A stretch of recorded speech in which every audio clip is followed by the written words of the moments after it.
Lastly, I would just like to share my reference from Nutan ma'am. All the teachings that she've done, I've referred her slides, I've gone through her what do you say, the videos again over again. And also Google has been a great help. I've taken documents written on Google on Rajaswala Paricharya. I really enjoyed the topic. And thank you so much, ma'am. The class, the teaching, everything was amazing. It was, we didn't know so much about our bodies ever, which was most important. I think these teachings should have been started right from school, but it's okay. It's never late.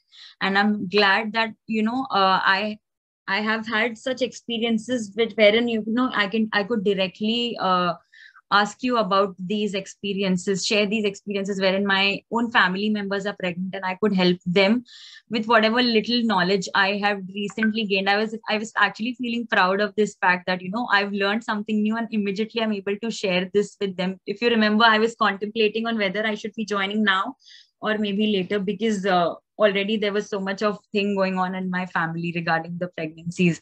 But then I'm glad that I took the step to be doing it now, because right now I'm able to help them in their pregnancy. Yeah, thank you so much. And thank you, my peers. It was wonderful interacting with you all and knowing you all in some way or the other. Thank you so much.